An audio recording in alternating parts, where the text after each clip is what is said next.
ma'aika alkhairi karbi abu da duniya za ta yoshe darmu da shari.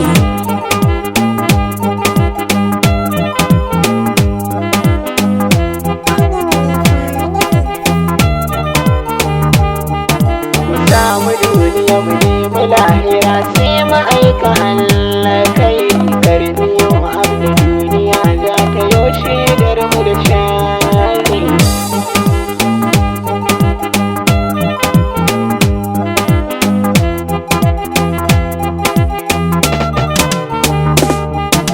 Yanzu rayuwa yanzu ta zamo ƙogiya da linzamin da kai ta yi gobe babu kai wanda za ta yi nuni sai biyo abin da fuskar mu za ta zama ba a ganin ta da muni mu riƙe gaskiya a ko'ina sai ta zama mana tsayi sai biyo abin da na kasan mu in su zo za su yi nuni.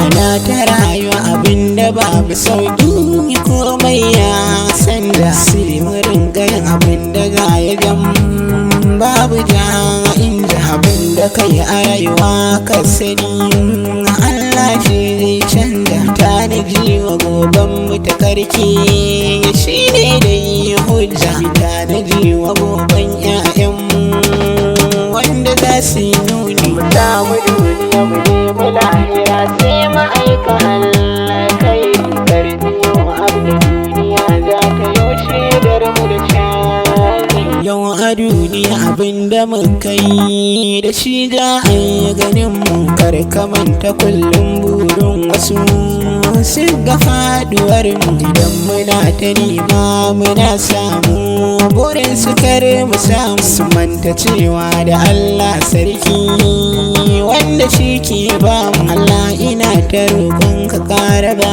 mu ka shiga faduwar mu.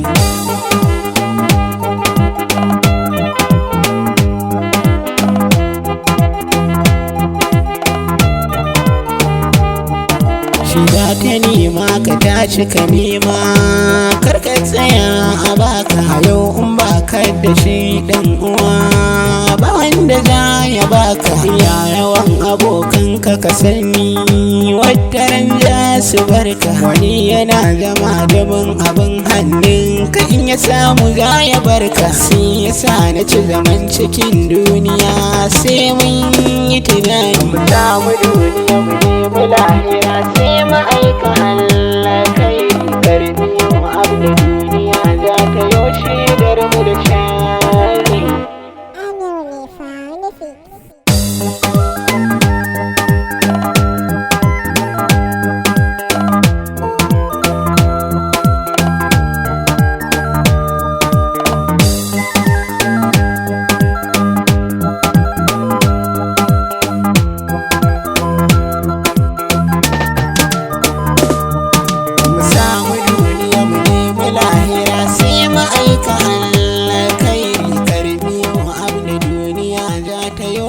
Darmu da shari.